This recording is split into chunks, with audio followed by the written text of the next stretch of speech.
Vocês estão vendo aí a tela compartilhada? Aham, O sim, som saiu? Sim, sim, Pronto, vamos, né? Vamos tentar aqui ajudar, né, para a sessão desenvolver. Então, eu eu vou acho que o colocar senhor aqui, pode. eu vou colocar aqui em tela inteira só para poder melhorar. tá joia. Obrigado. Ação. A pesquisa na Universidade Estadual de Goiás. O estudo foi desenvolvido por mim, Natália da Silva Chaveiro, e também pela professora Stella Najdberg. Nós somos da Universidade Federal de Goiás. Bom, o estudo tem como principal objeto entender as relações interorganizacionais, que são esses relacionamentos que são constituídos por instituições, organizações e por diversos atores em busca de alcançar um mesmo objetivo. E nas universidades e no setor público em geral, essas relações podem ser constituídas a partir de convênios, aqui no sentido amplo, que representa todos os instrumentos formalizados para definir parcerias na administração pública. E essas relações, elas precisam ser coordenadas, principalmente a partir desses convênios, e essa coordenação interorganizacional necessita de alguns mecanismos importantes para que essas relações se alinhem e sejam harmoniosas.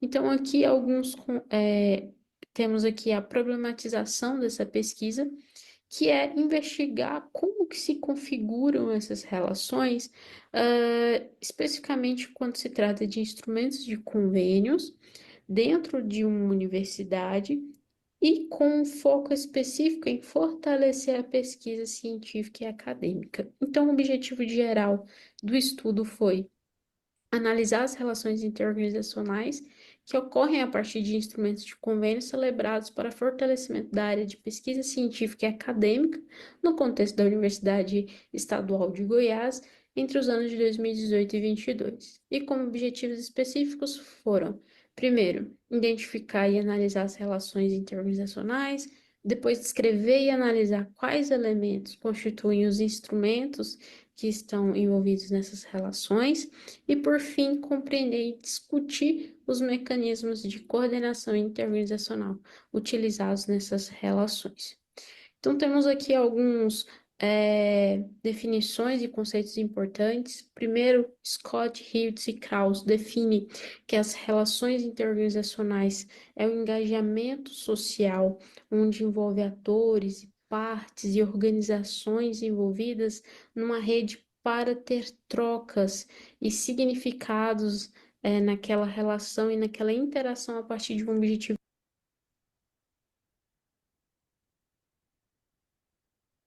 em comum. Já Oliver traz e propõe também que alguns fatores são importantes e eles definem essa relação, como a necessidade, a simetria, reciprocidade, eficiência, estabilidade e legitimidade. E Burkert, Peters e Verhulst indicam ainda que essas relações necessitam de uma coordenação, que está relacionada a instrumentos e estratégias necessários para estruturar essas relações. Aqui eu trago um resumo a partir do estudo de Barbosa e Medeiros, que é referente ao estudo de Alexander, Grandori e Solda, que define quais são esses mecanismos de coordenação, que vão desde mecanismo de comunicação, decisão e negociação, assessoria comum, sistemas de incentivo, sistemas de informação, que são importantes para ali fazer a manutenção dessas relações.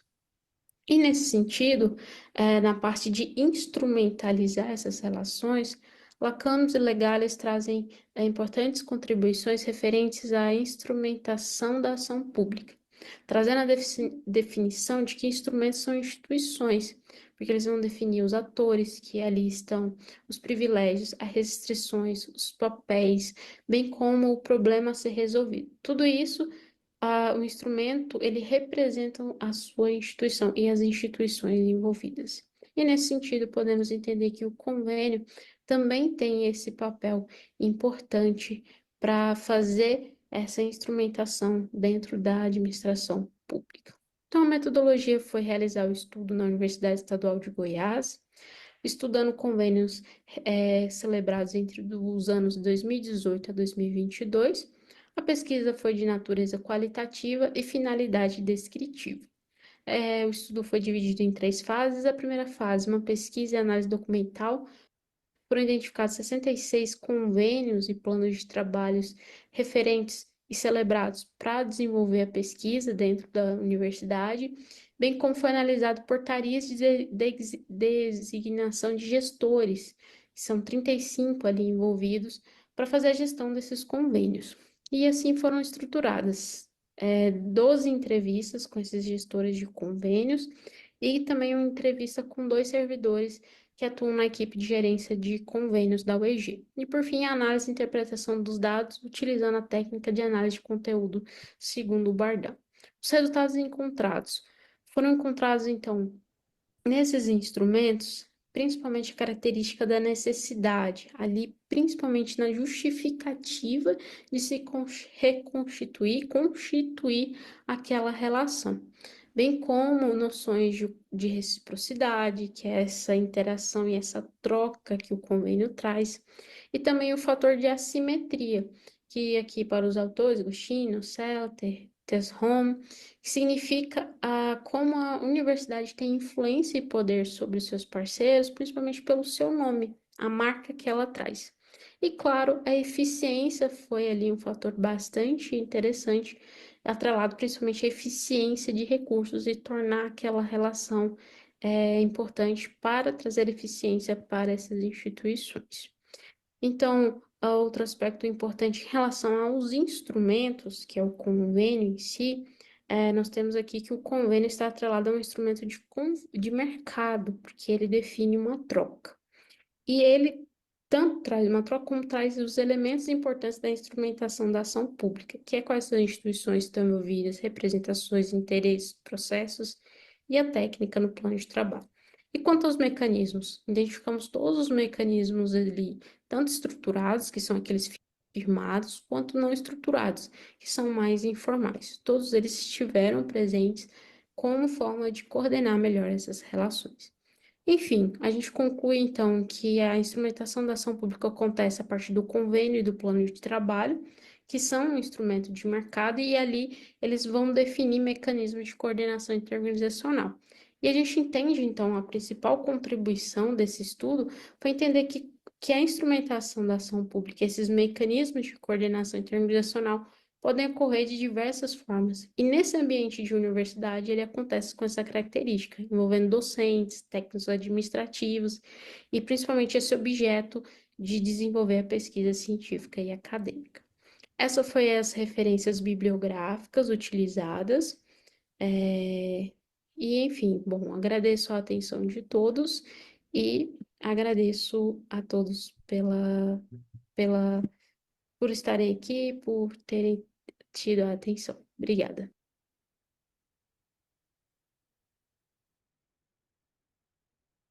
Bem, gente, nós teríamos agora 8 minutos, né? Se alguém quer fazer alguma consideração sobre o trabalho que foi exposto agora, e se alguém tem alguma consideração a fazer, e a gente agora abre esse espaço. Teríamos 8 minutos.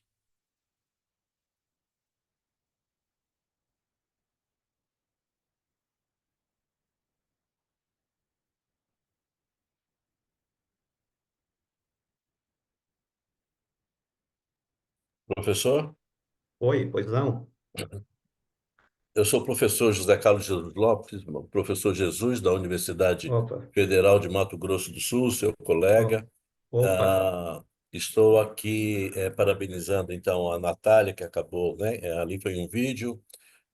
Eu trabalho também com governança e eu gostaria de fazer uma pergunta para ela. Toda a abordagem, digamos assim, os princípios e as diretrizes que constituem a governança organizacional, se esses princípios também conversam com os princípios e as diretrizes da governança pública, uma vez que a UFG é um órgão público, né, que também precisa atender por esse tipo de mecanismo, os mecanismos da governança pública. Devolvo a palavra. Obrigado. Opa, então a Natália pode responder, por favor? Obrigada, professor, pela pergunta, obrigada, por participar, né? É importante essa contribuição. E eu acho bastante pertinente essa sua pergunta, professor. Eu acho que é até uma forma da gente se aprofundar mais em entender as universidades públicas, né? Também como instituições públicas, assim como a gente exige uma governança pública, a implementação de qualidade de políticas públicas em outras instituições, em órgãos, a gente também precisa enxergar a universidade como um órgão que precisa de uma governança, de gestores que entendam que essa governança é essencial para que a gente consiga implementar o principal serviço da universidade, né, que vai do ensino de qualidade, da formação, de pessoas, da pesquisa científica. Acho que a pandemia mostrou a força, né, e o poder da universidade para ajudar a humanidade nos seus principais problemas, nas suas principais demandas. E para que isso aconteça, a gente precisa olhar a universidade como um local onde a governança e todos os seus princípios, suas diretrizes, os elementos de governança precisam também ser aplicados para que a gente consiga utilizar da melhor forma e atender às demandas da sociedade. Então, eu acho que isso é algo que a gente precisa estar se aprofundando cada vez mais sobre esse olhar de entender que a universidade, para além de um ambiente acadêmico, também tem a sua parte de gestão pública, de instituição. Ela tem diretrizes, ela tem uma hierarquia, ela tem uma série de documentações que precisam ser estruturadas, conselhos, câmaras, e tudo isso é uma estrutura que muitas vezes é feita de forma olhado, às vezes, de uma forma mais acadêmica, mais educacional, mais para a gestão educacional, mas também a gente precisa olhar para o lado da governança pública mesmo, da institucionalização desses instrumentos, desses elementos. Então, acho bastante pertinente a sua pergunta, professor. Ô, Natália, é o professor Léo Marcos aqui. Eu gostaria que emendar dentro dessa questão da governança. Eu vi, o que me chamou a atenção no seu trabalho foi o montante que esses convênios eles trazem nessa relação interorganizacional, né? E ainda dentro da questão da governança, aí me chamou para a questão do controle, né? Porque eu falei, mas é muita coisa, eu nunca tinha imaginado que fosse tão um montante tão considerável, né? Aí quando eu estava lendo seu trabalho, eu falei, bem, e aí foi para a questão da governança, e dentro da governança eu comecei a pensar nessa questão do controle, né? Eu não sei se você tem algum dado, ou como você viu isso dentro do seu trabalho. É bastante interessante, eu acho que esse talvez seja um dos aspectos que chama a atenção, apesar de eu não conseguir aprofundar tanto, né? Mas esse é um Uhum, estudo que eu quero ainda ir mais a fundo, assim, porque a maioria desses gestores que estão ali envolvidos nessas parcerias são docentes, a grande maioria, assim, 90% eram docentes, né? E uma uhum, pequena quantidade de técnicos administrativos. E muitas vezes esses docentes eles não têm esse conhecimento sobre compliance, sobre controle interno, que são alguns uhum, elementos ali importantes, principalmente quando você envolve dinheiro, né? É um dinheiro uhum, público ali, e às vezes vem até como forma de recurso, então um pesquisador vai utilizar um equipamento em um outro laboratório, e tudo para isso precisa de um instrumento formal, falando, olha, essa relação ela existe. Então, e por conta dessa falta de muitas vezes ter um manual, de ter uma capacitação mesmo desse gestor, porque ele vira um gestor ali daquela uhum, relação. Inclusive, formalmente, ele vira, e inclusive do recurso, ele tem que prestar contas. Então, eles sempre falavam para mim, olha, nas entrevistas, eu sinto falta, às vezes eu não sei se eu estou fazendo certo, eu não sei se eu estou indo para o caminho certo. E às vezes é, falta essa qualificação, essa capacitação, porque ali ele sai do papel de, digamos, de um burocrata de nível de rua, que é dar aula e fazer pesquisa, e ele vai para um papel de gestor, então ele vai para um papel mais de burocrata, de médio escalão, então às vezes ele não está preparado para isso, e aí às vezes falta, às vezes a parceria podia render mais, por exemplo, mas ele não sabe que existem mecanismos para isso, então às vezes essa foi a principal reclamação deles, olha, às vezes eu me sinto sozinho, não sei se estou fazendo certo, mas estou tentando fazer o meu melhor. Tá joia, obrigado. Mais, Obrigada. al- mais alguém gostaria de fazer alguma indagação à Natália? Não, só, professor, só complementando o que a Pois não? Natália Uhum, falou, eu sou coordenador de um convênio aqui, lá em Mato Grosso do Sul. E esses convênios, todo o corpo textual, né, toda a estrutura textual do convênio e depois do plano de trabalho, o plano de trabalho é um documento, é um material que assessora, né, uhum, que é associado ao convênio.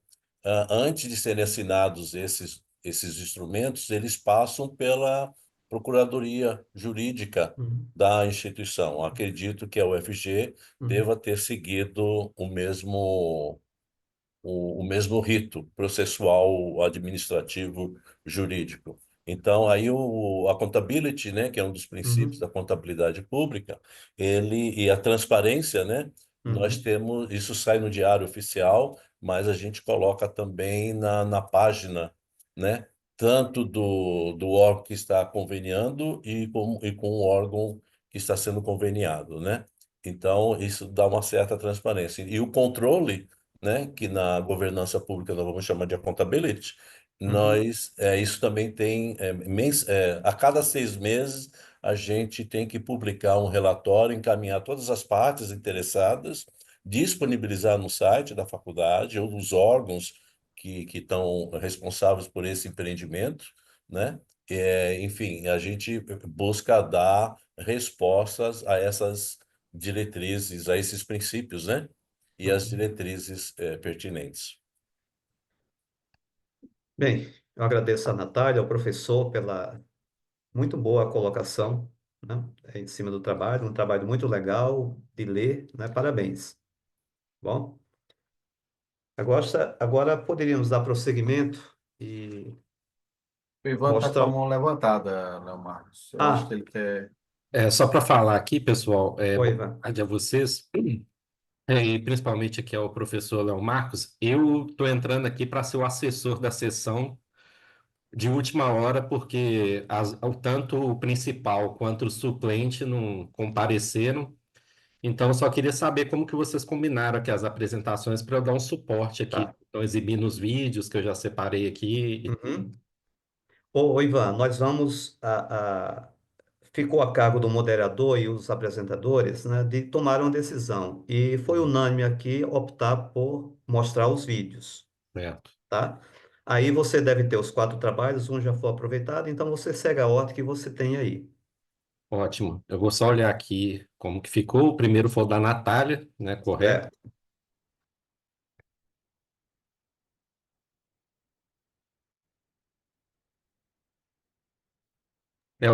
O segundo aqui na ordem é o do Rubens, que está aqui.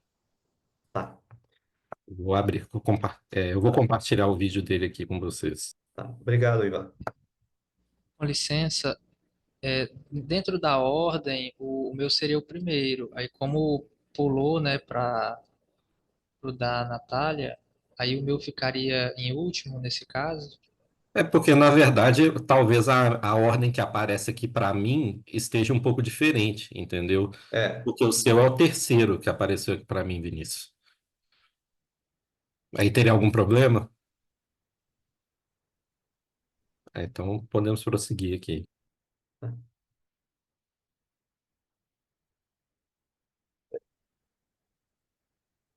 É que houve uma mudança na programação e só que não nos avisaram. Eu estou recebendo essa tá, informação agora.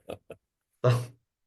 Eu também não fui avisado. Eu também não, eu fui avisado, tipo, faz 5 minutos, cara. Tamo junto nessa. Tá, Ontem, vamos. ontem, numa apresentação minha presencial, eu era o primeiro, acabei sendo o último. Eu falei, mas eu tenho aqui. Não, não, enfim. Não, é que mudou tudo, porque não colocou uma segunda programação, Hum. né? Aí é sempre a desculpa da correria, disso, daquilo. Mas vamos lá, vamos lá. Vamos lá, vamos em Vamos lá, frente. soltar o áudio aqui. Tá. Obrigado. Olá, tudo bem? Meu nome é Rubens, sou servidor técnico administrativo da Universidade Federal do Ceará e este é um dos trabalhos que foram desenvolvidos na minha tese, defendida no programa de pós-graduação em administração da Universidade de Fortaleza. É importante destacar que o Estado brasileiro vem emitindo vários normativos que abordam a governança pública.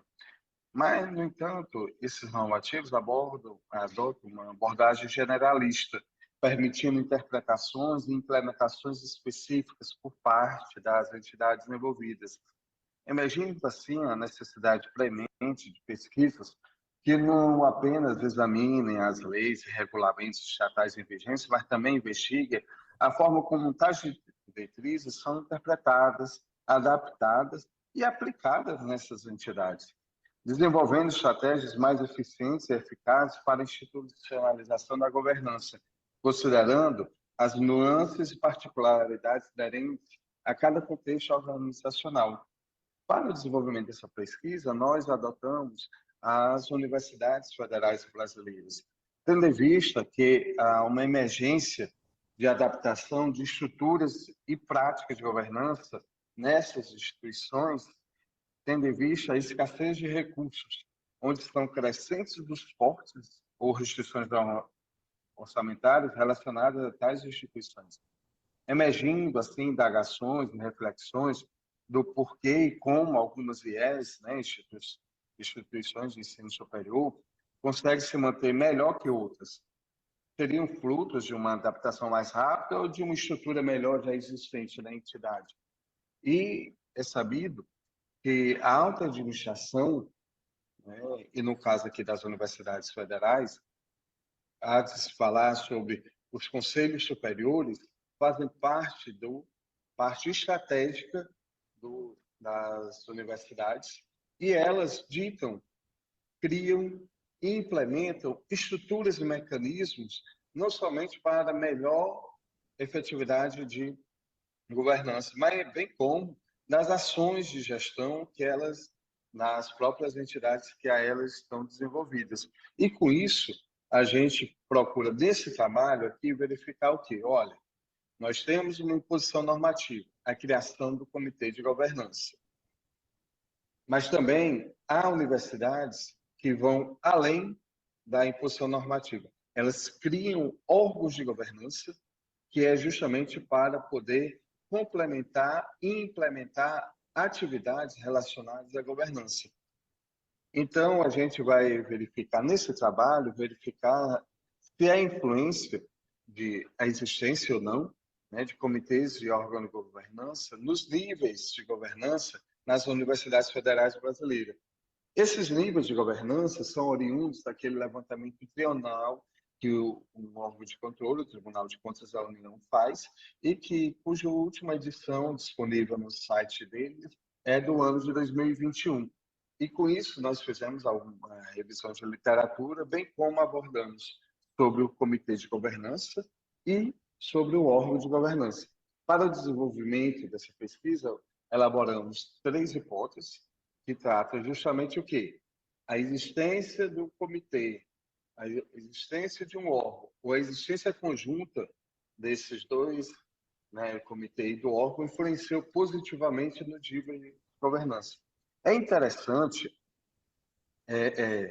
a fundamentação teórica sugere que há uma relação entre os órgãos e comitês e a governança das entidades, mas é justamente importante nós constatarmos se há essa relação empiricamente no âmbito das universidades. Para o desenvolvimento em si dessa atividade, nós utilizamos o próprio site do TCU, com esse levantamento integrado de governança, site do MEC, os relatórios de gestão, bem como o portal da transparência, para podermos verificar os dados que não estavam disponíveis ou complementar as ações bem como o que foi relatado nos relatórios de gestão. Essa pesquisa tem uma abordagem qual e quant, onde foi feita análise documental de conteúdo, bem como análise de variância e o teste B. Aqui nos resultados, verificamos que, mesmo no ano de 2021, 9 instituições ainda não haviam criado os comitês de governança, mesmo havendo uma imposição normativa, ao passo que várias universidades criaram órgãos de governança para poder fazer a complementariedade dessas ações. E quando vamos verificar empiricamente tal relação, o comitê em si, ele não exerceu influência significante nos níveis de governança. E quando procuramos justificar, justamente porque muitas vezes as universidades criam para poder cumprir um normativo, mas não implementam em si. Ao passo que, quando é criado um órgão de governança, através das suas próprias necessidades, verificou-se que, empiricamente, o órgão em si, ele exerce uma influência significativamente positiva nos níveis de governança. E a existência conjunta, né, ele influencia também positivamente nos níveis de governança identificados no TCU. Quando a gente foi um passo além, vamos verificar agora o quê? Vamos pegar as universidades, né? É esse aqui, os que têm órgão de governança, os que não têm, os que têm comitê de governança e os que não têm. Vamos agrupar e vamos fazer as comparações.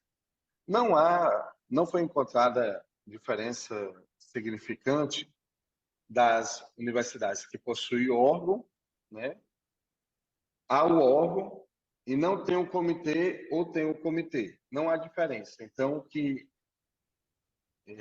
simboliza o quê? Que o órgão de governança é realmente positivo. Quando você começa a efetuar comparações com outras, vamos supor, universidades que possuem órgão e possuem comitê, a diferença para aquelas que não possuem nenhuma das duas foi encontrada relação estatisticamente significante, havendo diferença. Com isso, a gente verifica que essa criação de órgãos por parte dos conselhos superiores é uma estratégia eficaz para promover a boa governança. No trabalho, a gente sugere vários itens que podem ser desenvolvidos para futuras pesquisas também. Com isso, eu me despeço e até o SEMEAD 2024. Abraço.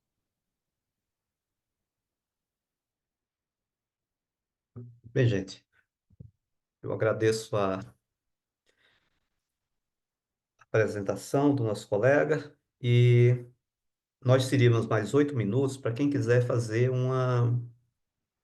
alguma indagação, alguma questão. Eu teria já emendando, eu teria uma curiosidade. A minha formação foi toda em universidade pública, federal, né? E dentro das universidades públicas, né, a gente tem um movimento, vamos dizer assim, fundamentado não nas três bases da universidade, mas a gente tem um movimento político. Político que eu digo é das relações entre professores, relações entre alunos, né? Relações entre funcionários. E eu gostaria de saber de você, Rubens, e queria já colocar outro aspecto aí.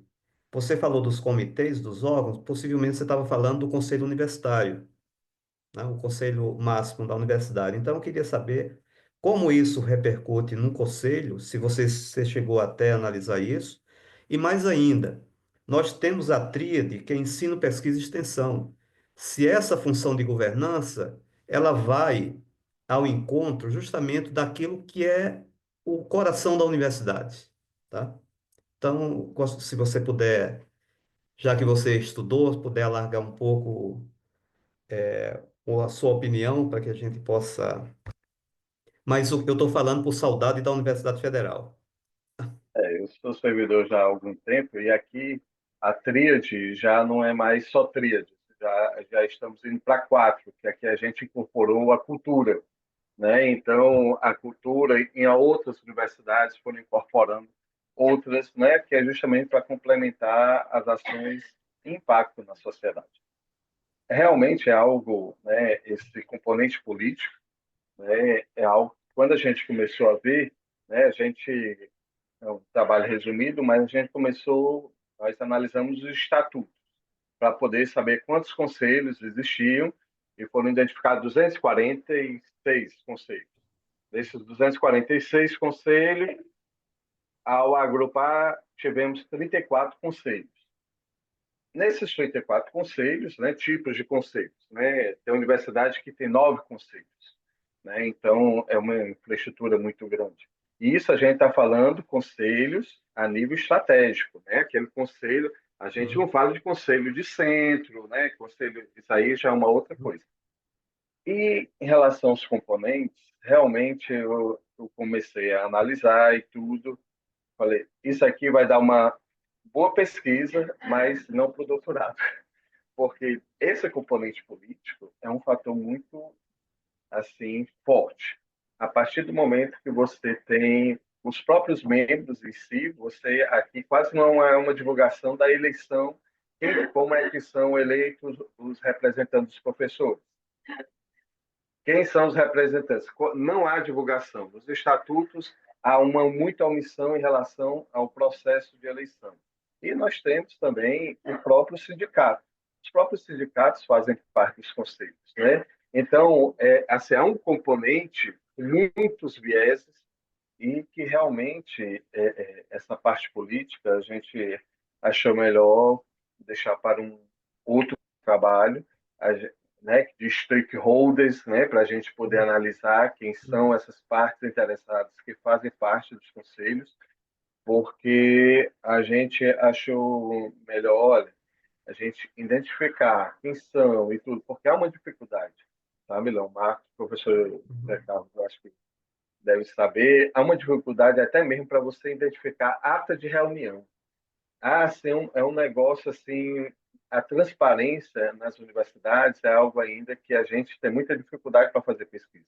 Por isso a importância do próprio portal da transparência, para a gente poder adquirir as informações e mesmo quando você tem informações disponibilizadas, você saber se realmente aquela informação é compatível ou não. Vou dar um exemplo.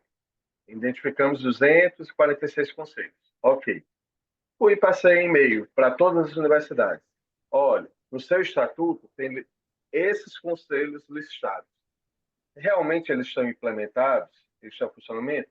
11 universidades falaram, olha, nós não temos conselho tal, tal, tal, não está em funcionamento.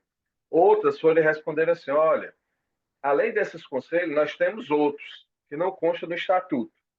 Está entendendo como é que são as coisas? Você não confia no que o estatuto é um documento basilar na universidade e você não tem a confiança do que está ali escrito. Então, realmente é algo preocupante.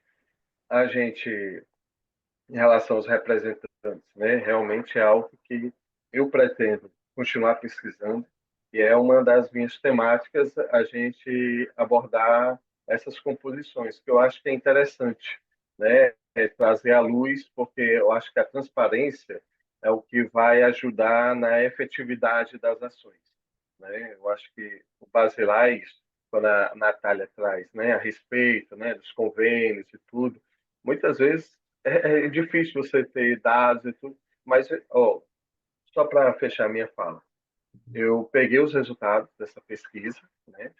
Mandei para as 69 universidades. Aí, naqueles e-mails que constam lá no site do MEI. Mandei para os comitês de governança e mandei para as secretarias de governança. Então, 69, e se a gente for acrescentar comitês e órgãos de governança, dão mais de 100 e-mails. Menos de 10 universidades responderam. Então, assim,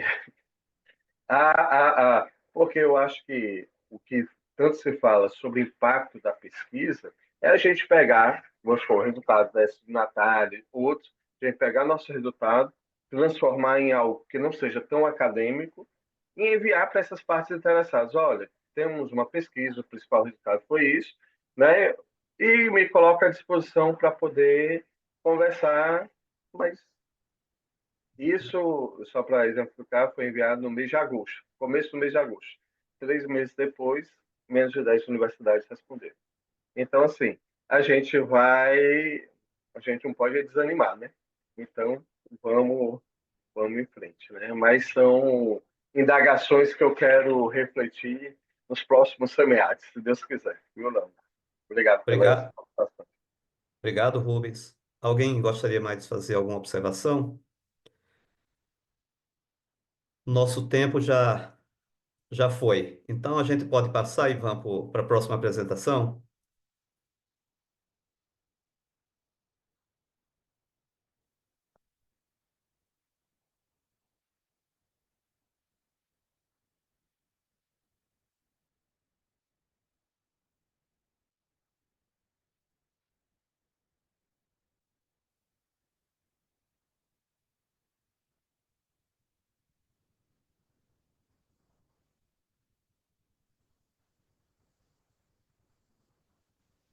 Bom dia, meu nome é Vinícius Souza. É, é com muita alegria que a gente está aqui no SEMEAD apresentando esse trabalho, que é um produto do meu colega Daniel Nogueira, sobre a orientação da professora Elaine Teixeira. Somos aqui da Universidade Federal do Sul e Sudeste do Estado do Pará, Unifespa. O título do trabalho é o Programa Nacional de Fortalecimento da Agricultura Familiar, PRONAF, uma análise das regiões Norte e Nordeste do Brasil. Bem, na introdução, falamos sobre o Programa Nacional de Fortalecimento da Agricultura Familiar, PRONAF, o Fundo Constitucional de Financiamento do Nordeste e o Fundo Constitucional de Financiamento do Norte, os quais serão utilizados para efeito de comparação entre as regiões Norte e Nordeste do Brasil. Bem, o PRONAF é um programa de incentivo da agricultura familiar que promove a inclusão social, contribuindo para a fixação da população no campo, além de garantir a segurança alimentar da população e movimentar o comércio local. A questão problema é como foi realizada a execução dos recursos do PRONAF na região norte e nordeste do Brasil ao longo dos anos de 2021 e 2022. O objetivo geral, a gente pretende analisar a execução orçamentária dos recursos do PRONAF na região norte e nordeste ao longo dos anos de 2021 e 2022, e como objetivos específicos a gente tem demonstrar os valores previstos e contratados do PRONAF na região nordeste entre os anos 2021 e 2022 e demonstrar os valores previstos e contratados do PRONAF na região norte entre os anos 2021 e 2022. Como terceiro objetivo, a gente tem comparar a execução do PRONAF nas regiões norte e nordeste, analisando e destacando as principais semelhanças e diferenças. Bem, no nosso referencial teórico, quando no tocante ao Fundo Constitucional de Financiamento do Nordeste, bem, tem-se que o Fundo Constitucional de Financiamento do Nordeste é aplicado em toda a região Nordeste e em uma parte de Minas Gerais e do Espírito Santo. Já o Fundo Constitucional de Financiamento do Norte é aplicado em toda a região norte do país. O PRONAF, ele busca atender especificamente os produtores da agricultura familiar, que são caracterizados a partir dos seguintes critérios: possuir 80% da renda familiar originária da atividade agropecuária, deter ou explorar como área de até 4 módulos fiscais e explorar a terra na condição de proprietário, meieiro, parceiro ou arrendatário, utilizar a mão de obra exclusivamente familiar, podendo manter até 2 empregados permanentes, residir no imóvel ou aglomerado rural ou urbano próximo, possuir uma renda anual máxima de até R$ 27.500. Bem, os procedimentos metodológicos, a área de estudo e a caracterização da pesquisa.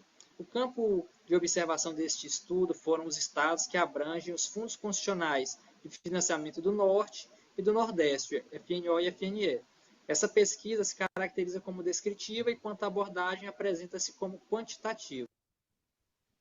Bem, as fontes de dados e as variáveis selecionadas. Os dados secundários foram retirados dos relatórios do Fundo Constitucional de Financiamento do Norte, FNO, divulgados anualmente pelo Banco da Amazônia. Também foram retirados os relatórios do Fundo Constitucional de Financiamento do Nordeste, o FNE, divulgados anualmente pelo administrador dos recursos do FNE, o Banco do Nordeste. Os valores orçados do PRONAF e os valores contratados do PRONAF e o número de operações realizadas tanto no FNO quanto no FNE nos anos estudados, que foram 2021 e 2022. Bem, nos resultados da pesquisa, a gente conseguiu observar que a participação prevista do Pronaf na aplicação dos recursos do FNE no ano de 2021 era 17,2% e em 2022 era de 15,6%, em que a gente observa que essa previsão, ela foi, em 2021, ela foi quase que ela foi alcançada, onde que a participação do Pronaf no FNE foi de 15,73%, porém, em questão de valores, foi aplicado 103,10% do previsto, superando a aplicação superando o que foi previsto. Já em 2022, a expectativa é que ele tivesse uma participação de 15,6% de todos os recursos aplicados do FNE, e a participação ela foi bem próxima, 14,70%, e em questão de valores foi aplicado 96,30% do previsto, um pouco abaixo, mas ainda assim bem próximo do que se havia previsto. Já no FNO, a gente observa uma situação um pouco diferente, enquanto nos 2 anos havia uma expectativa, a previsão de que o FNO, de que o Pronaf ele representasse 10% do FNO, essa execução ela veio bem abaixo do previsto, nos 2 anos. Em 2021 foi de 4,8% toda a aplicação do fundo, em 2022 foi de 5,85%. E em questão de valores, foi aplicado apenas 59,30% do previsto em 2021 e 62,15% do previsto em 2022. Bem, quando a gente compara um fundo com o outro, a gente observa que em 2021 o FNE ele tinha uma expectativa de aplicar, de que o Pronaf representasse 17,20%, enquanto o FNO Pronaf ele tinha uma expectativa de aplicar de que o Pronaf ele fosse 10% de todo o recurso aplicado do FNO. Bem, quando a gente vê no realizado, no contratado, a gente vê que o FNE ele chegou próximo de alcançar a sua meta, aplicando 15,73% de todo o recurso como Pronaf, enquanto o FNO só conseguiu aplicar 4,10%, o que ele foi menos da metade do que se havia previsto. Já em questão de valores, o FNE ele supera a previsão em questão de valores e o FNO ele vem abaixo, o que se repete no ano de 2022, em que o FNE, em questão de valores, ele chega bem próximo de aplicar toda a previsão, enquanto o FNO Pronaf ele não consegue nem chegar perto de aplicar todos os valores previstos. Bem, nas considerações finais, as análises realizadas nessa pesquisa demonstram que as linhas de crédito FNE, Pronaf, FNO, Pronaf são essenciais para a distribuição da renda no meio rural das regiões Norte e Nordeste. Ademais, o pequeno produtor rural e o sistema de agricultura familiar são de extrema importância para promover e manter os comércios locais, contribuindo constantemente com o desenvolvimento regional e com o bem-estar da população residente. Este estudo mostrou que há muito recurso disponível para agricultores familiares e que os bancos de distribuição dos fundos constitucionais possuem uma base muito grande de clientes e usuários nas linhas do Pronaf. Desta forma, poderia colocar à disposição dos que têm um bom histórico um limite maior de crédito, assim alcançando as previsões de aplicação dos recursos do Pronaf, beneficiando mais famílias da agricultura familiar. Bem, essas são as nossas referências bibliográficas e desde já obrigado por estar participando do evento.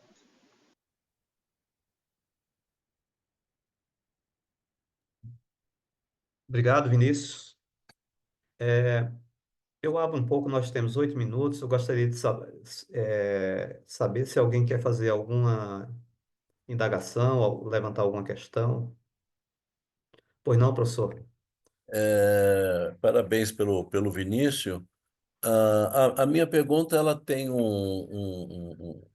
uma base mais estatística, né? Qual é a razão ou a justificativa de você ter usado apenas o ano 2021 e 2022? Se eu colocar, é que ela é válido como um estudo inicial, óbvio, mas se eu trabalho eu faço uma análise de uma pesquisa dentro da lógica da estatística, ela vai pedir que seja, a depender da ocorrência do fenômeno, né, 5 anos, mas no mínimo 10 anos, né? Eu gostaria de saber qual é a limitação de não ter usado no mínimo 10 anos, para que essa amostra, em termos de estatística, ela seja mais confiável e venha traduzir uma realidade no médio prazo, uma vez que 2021, 2022, a gente estava saindo aí na pandemia e toda aquela situação, né? Obrigado.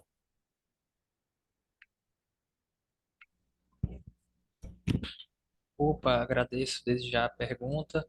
Bem, sobre o porquê foi utilizado apenas os anos 2021 e 2022, bem, antes de 2021, a gente estava, 2020 era uma pandemia, então os dados, eles houveram uma distorção por causa da pandemia os relatórios, eles não foram como todos os anos eles são, eles foram um pouco resumidos porque as instituições financeiras que administram o fundo, até por uma questão de necessidade, tiveram que tomar uma postura não tão convencional, direcionando os créditos de uma forma muito mais a atender à necessidade daquele momento. Então, como iria sair de como são todos os anos relatórios, né, e por ter um evento extremamente extraordinário, iria acabar modificando o resultado da pesquisa de uma forma que não iria demonstrar como seria nos anos sem esse evento. E por isso foi usado 2021 e 2022. O fato da gente não ter usado 2023 é pelo fato de que o relatório não estava disponível, né, até o final daquela pesquisa de 2023, né? Por exemplo, nós estamos em 2024, em 2025, acredito que por volta de setembro eles disponibilizem o de 2024. O de 2023 hoje já está disponível, inclusive a gente até trabalhou com o dado de 2023, né, para um próximo trabalho, mas até a data da conclusão desse trabalho, 2023, ele não estava disponível. Obrigado, Vinícius. É, mais alguém gostaria de fazer alguma intervenção, alguma questão? Eu fiz a pergunta, mas estava desligado Oh, o meu fica à vontade, microfone. professor. Mas se ele tem registro antes da pandemia,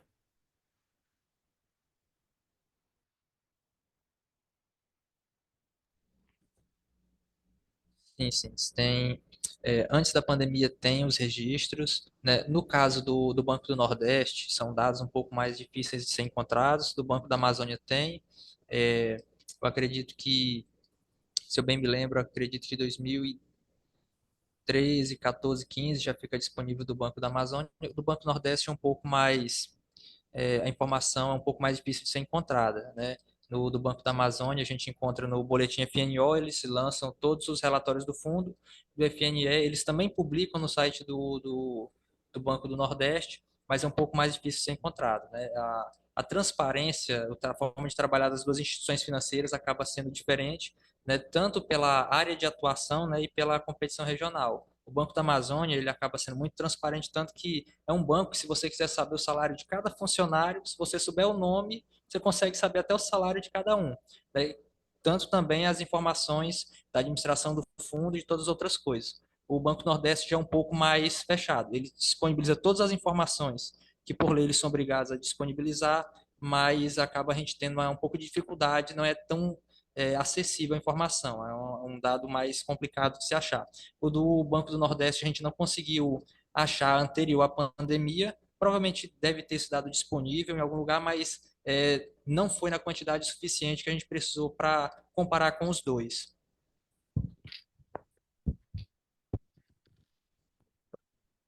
Ô, Vinícius, eu gostaria só de. A gente está falando de investimento na agricultura familiar.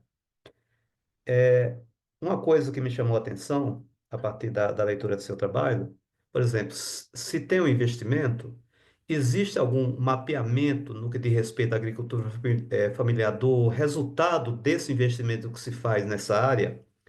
Eu só estou colocando porque se você vai para o agronegócio, que se determina para trabalhar com commodities, você tem uma estatística já bem trabalhada. E na agricultura familiar, existe já alguma preocupação com isso? Ou existe dados sobre isso? O alcance daquilo que é investido e aquilo que se devolve em termos de resultado?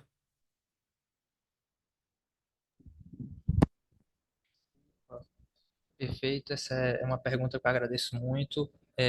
Existem sim os dados, os relatórios, eles trazem os retornos sobre o emprego, que é uma pesquisa que nós estamos preparando para fazer futuramente, né? A gente não incluiu nessa pesquisa os dados sobre emprego porque a gente ficou com medo de desviar do foco em questão do trabalho e a gente achou que era um assunto muito bom para a gente complementar em até uma pesquisa posterior, né? Mas sim existe, como é um recurso público, trabalhar da instituição financeira exige uma comprovação. Então, após ser liberado o recurso, né, para o pronafiano, é a forma como a gente chama usuários dessa linha de crédito, né, que muitos deles estão em área de assentamento, estão em regiões que muitas vezes não têm a documentação completa.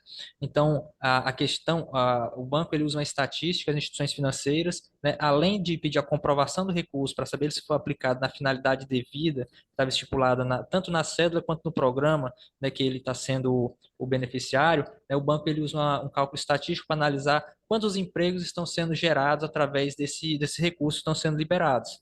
Por exemplo, quando é liberado um recurso para compra de gado, para fazer uma recria engorda, ele vai comprar o animal, esse dinheiro que ele vai aplicar, que vem para ele, vai aplicar para outro produtor rural, que é de quem ele está comprando, esse animal ele vai precisar de comprar os insumos, todos os materiais que também são adquiridos através de financiamentos pela própria linha do Pronaf. Então, o recurso que vai para a mão da agricultura familiar, ele acaba sendo distribuído na região, né, que influencia no PIB, no valor do produto do agronegócio na região. Então, além de gerar muitos empregos, que é uma coisa que é fantástica quando a gente vê que essas pessoas, né, o programa de financiamento, ele acaba conseguindo com que essas pessoas elas consigam se manter, né, na zona rural, evitando o êxodo rural, elas não conseguirem se manter lá e serem obrigadas a ir para a área urbana, né? Então, eles conseguem gerar empregos no campo para pessoas que muitas vezes não têm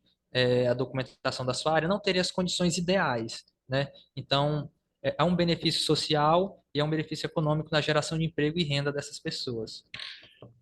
Muito obrigado, Inês. Mais alguém gostaria de fazer alguma colocação? Então, a gente pode passar para a próxima apresentação. Eu não estou conseguindo enxergar o Ivan por aqui. Professor, eu tive que desligar aqui a câmera, Ah, a internet ficou ruim, perdão. não. Agora eu fiquei mais feliz, tá? Só Apareceu um aí. pouquinho. Só aproveitando, Ah, depois, galera, deem uma olhadinha no link que eu deixei aqui no chat, porque a avaliação da sessão é muito importante para a gente. tá joia, a gente vai fazer essa avaliação.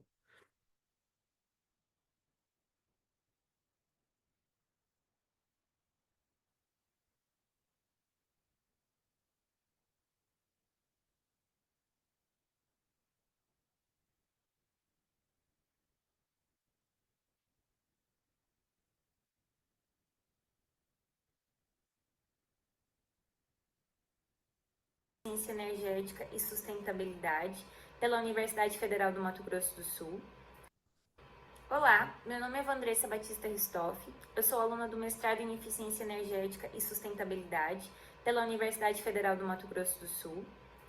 Esse trabalho foi realizado em colaboração com a Camila Duarte, mestre em Eficiência Energética, com Joshua Gimenez, também aluno do mestrado, com o professor e orientador José Carlos de Jesus Lopes e a coordenadora do programa, a professora Andréa Barbosa.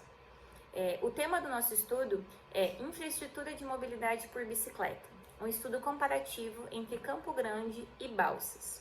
Campo Grande sendo capital do estado do Mato Grosso do Sul e Balsas é uma cidade localizada no sul do estado do Maranhão, que fica no nordeste do país. Bom, com o crescimento acelerado da população urbana, a Organização das Nações Unidas destaca que cidades enfrentam desafios complexos para garantir a qualidade de vida e sustentabilidade ambiental. A mobilidade está diretamente associada ao ODS 11, que visa desenvolver ambientes urbanos mais inclusivos, seguros e resilientes, incentivando formas alternativas e mais sustentáveis de transporte. De acordo com Kalantari, a infraestrutura por bicicletas é essencial para reduzir congestionamentos, poluição e incentivar modos de transportes acessíveis. Estudos mostram que o uso da bicicleta contribui para diminuir a dependência dos veículos automotores. De acordo com Kim e Kim, o crescimento urbano e as demais demandas de sustentabilidade impõem desafios aos gestores públicos. A infraestrutura cicloviária é uma alternativa crucial para promover uma mobilidade mais inclusiva. Esse estudo ele explora a infraestrutura cicloviária em 2 cidades brasileiras e o principal objetivo desse trabalho é investigar e comparar as condições de infraestrutura de mobilidade por bicicleta nessas 2 cidades, a fim de identificar desafios comuns e possíveis melhorias. A questão central que norteou a nossa pesquisa foi responder a seguinte pergunta: é possível reconhecer problemáticas da mobilidade urbana em comum em cidades de diferentes portes e localidades? Ademais, é possível identificar estratégias de melhorias que possam ser aplicadas nas 2 cidades? Para contextualizar essa questão da mobilidade urbana, das cidades sustentáveis, eficientes e inteligentes, Bosquella e Beck citam que o conceito de cidades inteligentes representa um modelo que combina tecnologia e sustentabilidade. Essa abordagem pode melhorar os planos urbanos e entender as demandas locais de mobilidade sustentável. A pesquisa ela se insere nesse contexto então de crescente urbanização e dos desafios que as cidades enfrentam para garantir a qualidade de vida e a sustentabilidade ambiental. O estudo também se alinha com o Objetivo de Desenvolvimento Sustentável 11 das Nações Unidas, que incentiva cidades mais inclusivas e sustentáveis. A bicicleta surge então como um meio de transporte e se destaca como uma opção viável e sustentável, que ajuda a reduzir o trânsito e a emissão dos poluentes. Os procedimentos metodológicos utilizados se baseiam em um estudo teórico empírico, embasado em dados secundários, onde nós realizamos uma revisão bibliográfica e utilizamos bases de dados oficiais como o IBGE e o Ciclomapa para examinar e comparar as infraestruturas cicloviárias de Campo Grande e Balsas. Com base no índice Qualiciclo, nós também conseguimos avaliar os aspectos como sinalização, acessibilidade, segurança, conectividade das cicloestruturas, o que nos permitiu uma comparação mais robusta entre as 2 cidades. Com relação aos resultados, em Campo Grande, a malha cicloviária abrange cerca de 103 km de cicloestruturas, incluindo ciclovias, ciclofaixas e calçadas compartilhadas. Entre os principais desafios encontrados, destacam-se a deficiência na sinalização e a falta de conexão entre as ciclofaixas, o que impacta diretamente na segurança desses ciclistas. Contudo, também identificamos pontos positivos, como a largura e o bom pavimento de aproximadamente 70% das vias cicloviárias, características que contribuem muito para uma experiência mais segura e confortável e para estimular a utilização desses mecanismos de transporte. Em contraste, Balsas apresenta uma infraestrutura cicloviária bem menor, com apenas 1,1 km de ciclovia localizada em um parque público. Entre os principais desafios estão a ausência de políticas públicas para incentivar o uso da bicicleta e as altas temperaturas, que tornam o ciclismo menos atrativo. Apesar disso, existe uma cultura local significativa no uso da bicicleta, o que mostra o potencial para desenvolver e expandir políticas voltadas ao ciclismo na cidade. Conclusões e sugestões de políticas públicas. Comparando Campo Grande e Balsas, observamos desafios comuns, como as necessidades de sinalização adequada, a segurança para os ciclistas, ainda que em contextos distintos. A nossa principal recomendação é a expansão da malha cicloviária, a incorporação de tecnologias que auxiliem no monitoramento e na segurança dos ciclistas, promovendo uma integração da bicicleta a outros meios de transporte. Dessa forma, o estudo contribui com políticas públicas que apoiem uma mobilidade mais sustentável, alinhada às metas do ODS 11. Além disso, as TICs, elas são excelentes ferramentas para auxiliar os gestores públicos a desenvolverem novas políticas, Como sugerido por Pinheiro, o uso de tecnologias de informação e comunicação podem monitorar e reduzir os riscos para esses ciclistas e, além disso, são uma fonte de informação para que os gestores consigam avaliar e implementar novas políticas. Esse trabalho, então, contribui para indicar que práticas de mobilidade sustentável, como a integração de transporte cicloviário, a outras modalidades são aplicáveis em diferentes contextos urbanos e podem orientar políticas públicas locais. Sugere-se a realização de pesquisas futuras focadas na percepção dos ciclistas e de outros usuários das cicloestruturas, com o objetivo de identificar demandas específicas e avaliar a adequação das infraestruturas existentes. Além disso, estudos comparativos adicionais, abrangendo outras cidades com diferentes características urbanas e socioeconômicas, podem contribuir para um entendimento mais amplo das necessidades de mobilidade urbana. Nós gostaríamos de agradecer à Fundação de Apoio ao Ensino, Ciência e Tecnologia do Estado do Mato Grosso do Sul, a CAPES e a Universidade Federal do Mato Grosso do Sul pelo apoio a essa pesquisa. Agradecemos a sua atenção e a oportunidade de compartilhar desse trabalho.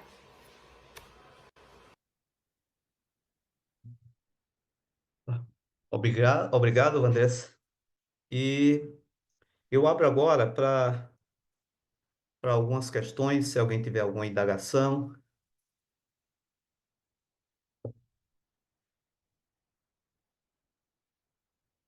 Vanessa, eu poderia começar. Só uma curiosidade. Por que Campo Grande e Balsas, no Maranhão? Boa tarde, professor Léo Marcos, boa tarde a todos. Primeiramente, eu gostaria de agradecer pela presença de vocês nessa sala hoje, onde a gente conseguiu trocar um pouco de informações, né, referente aos nossos estudos. Professor, respondendo a sua pergunta, nós já estamos desenvolvendo alguns estudos, juntamente com o professor José Carlos de Jesus, sobre ciclovias, ciclofaixas, mobilidade urbana na cidade de Campo Grande, Mato Grosso do Sul. Então, esse resumo, ele é a continuação de um estudo já desenvolvido, de uma dissertação já desenvolvida, onde foi avaliado toda a infraestrutura cicloviária de Campo Grande. Paralelo a isso, também foi desenvolvido um estudo na cidade de Balsas, referente à possibilidade de instalação de uma ciclovia, ciclofaixa, de alguma infraestrutura para o uso da bicicleta. E aí nós unimos esses dois estudos para realmente entender quais seriam as similaridades e as principais diferenças de toda essa questão em cidades com essas características tão diferentes. E aí a gente chegou, né, nessa conclusão de que mesmo possuindo muitas diferenças, condições econômicas, espaciais, culturais diferentes, elas partilhavam de algumas questões que seriam válidas para ambas as cidades, né? O desafio ele é realmente comum em qualquer cidade que esteja buscando aí um desenvolvimento, um caminho em atendimento às ODSs, um caminho de uma cidade mais sustentável, equilibrada e inclusiva. A ideia é continuar desenvolvendo estudos, incluindo mais cidades e principalmente inserindo temas como governança urbana, como mecanismos de governança urbana, para que pudessem aí contribuir com essas soluções. Tá, Eu não sei se eu obrigado. respondi a sua pergunta. Não, respondeu. Respondeu sim. Muito obrigado. Obrigada, senhor. Mais alguém gostaria de fazer alguma pergunta? Eu posso ser suspeito? Não, fica à vontade, professor. Como na condição de professor orientador da mestranda Vandressa, ela é aluna regular, é minha orientanda do programa de mestrado profissional em eficiência energética e sustentabilidade. E quando ela foi indicada a mim para orientação, na primeira reunião, eu identifiquei logo uma competência nela, numa sorte nossa, né, professor? A gente que recebe alunos para orientar, né? Eu sei que é uma expectativa do aluno, mas nós, professores, também ficamos, meu Deus, quem vem, né? Mas, sobretudo, para dar continuidade a excelentes trabalhos que foram desenvolvidos. E aí houve uma combinação que eu tinha, um mês antes, tinha terminado uma pesquisa de mestrado da Camila, né? E ela fez essa pesquisa no nível de graduação. E aí eu pedi o TCC dela, ela é engenheira civil, e engenheira civil, né, Vanessa, ou arquiteta, eu me confundo. E aí eu falei, deixa, eu quero ler esse teu TCC. pela forma com que ela se expôs, explicando, mostrou ser uma pessoa academicamente responsável. Eu falei, nossa, já temos uma pesquisa aqui exatamente como um fio condutor para uma proposta de continuidade à pesquisa que eu já tenho aqui em Campo Grande, né, sobre ciclovias. E aí agora, como eu trabalho também com governança, estava faltando algum elemento aí de governança urbana para saber que Campo Grande tem projeto, tem ciclovias, mas a pesquisa da Camila mostrou assim, parece que não tem nada, né? Então a prefeitura diz que tem, mas quando a gente vai ao fato, não tem. Então é oportunidade. Então eu quero aproveitar o momento para parabenizar a Vandressa e a Camila por esses êxitos. Muito obrigado. Obrigada, professor Jesus. A gente que agradece ter a oportunidade de ter toda essa orientação para dar seguimento a essa pesquisa que eu acredito ser de grande valor, assim, porque a questão das ODSs são problemas complexos e a gente, enquanto estudante de uma universidade federal, se a gente puder contribuir com o desenvolvimento dessa cidade de alguma forma, eu acho que isso é muito positivo. Bem, mais alguém gostaria de dar uma contribuição à Vandressa? Bem, então, Vandressa, eu gostaria de agradecer muito a você. Foi uma leitura, para mim, uma leitura original. Original no sentido de entender, né, essa concepção, e eu achei muito legal da gente abordar a questão da cidade inteligente, né? Quando eu vi o título do seu trabalho, eu já pensei que era um trabalho relacionado à internet das coisas, né? Mas aí eu vi que, mas muito interessante, né? Você trabalhar a questão da sustentabilidade dentro de uma possibilidade ecológica, eh, colocando a administração pública, para a administração pública, algumas saídas, eu acho que é o papel da universidade, é o papel da pesquisa, né? A gente tem que ficar atento a isso. Então, mais uma vez, parabéns a você, parabéns ao professor José Carlos, tá bom? Muito obrigado.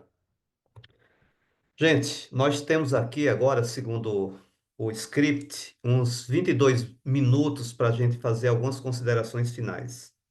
Então, eu deixo aberto, né, ao debate e gostaria de saber se alguém quer acrescentar alguma coisa mais. Fiquem à vontade.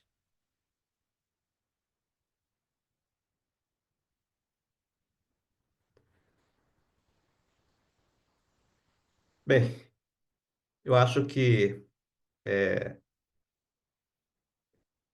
está na hora da gente concluir essa sessão, tá? E eu queria agradecer muito a vocês. Para mim foi um prazer estar aqui. Foi um momento de aprender, né? Eu sou professor de administração pública, né? E vejo assim e fico contente com como, né, as discussões são novas. Isso é que é bom. Não são discussões da minha época. Quando eu fiz na minha época, quando eu fiz administração, você podia fazer trabalhar ou na área empresarial, mas você também podia fazer administração pública, né? Eu fiz os dois, né? E acabei me tornando professor também nessa área, né? Então, foi um prazer, né, estar aqui, ler os trabalhos de vocês, dos 4 trabalhos muito bons, né? Cada um com sua nuance, mas com o seu valor, né? E é isso aí. Parabéns a todos nós, né? Um muito obrigado particular ao Ivan, né? Você ter aparecido e salvou um pouco a lavoura aqui, né? Eu agradeço também a oportunidade, né? Achei bacana os trabalhos, eu só peço desculpas aqui aos É companheiros, isso. porque como foi meio em cima da hora o meu chamado, né, eu não tive tempo para ler, né, que um dos papéis do assessor sessão é colaborar com o debate, mas eu gostei bastante do que eu vi. Vocês estão Tá. de parabéns. E muito legal também ver gente que está na graduação, no mestrado profissional, né, nessa produção de ciência, né? Mais do que nunca a gente precisa disso. Muito bem, é isso mesmo. Hum, Gente, Pois Eu, não? só para contribuir, o Ó, que eu acredito ser o mais interessante é a conexão e a contribuição de um trabalho com o outro, né? A gente vê mecanismos ali em comum, especialmente de sim. governança, entre esses diversos setores que foram abordados aqui.